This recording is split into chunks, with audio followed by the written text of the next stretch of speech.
नमो बुद्धाय। Ranjeet AC and electrical solution में आपका स्वागत है।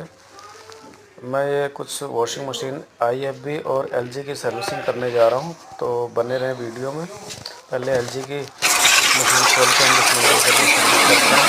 देखिए बड़ा डॉट और कचरा निकला है। वीडियो में बने रहें। ये IFB का भी साथ में इंक्लूडेड वीडियो है।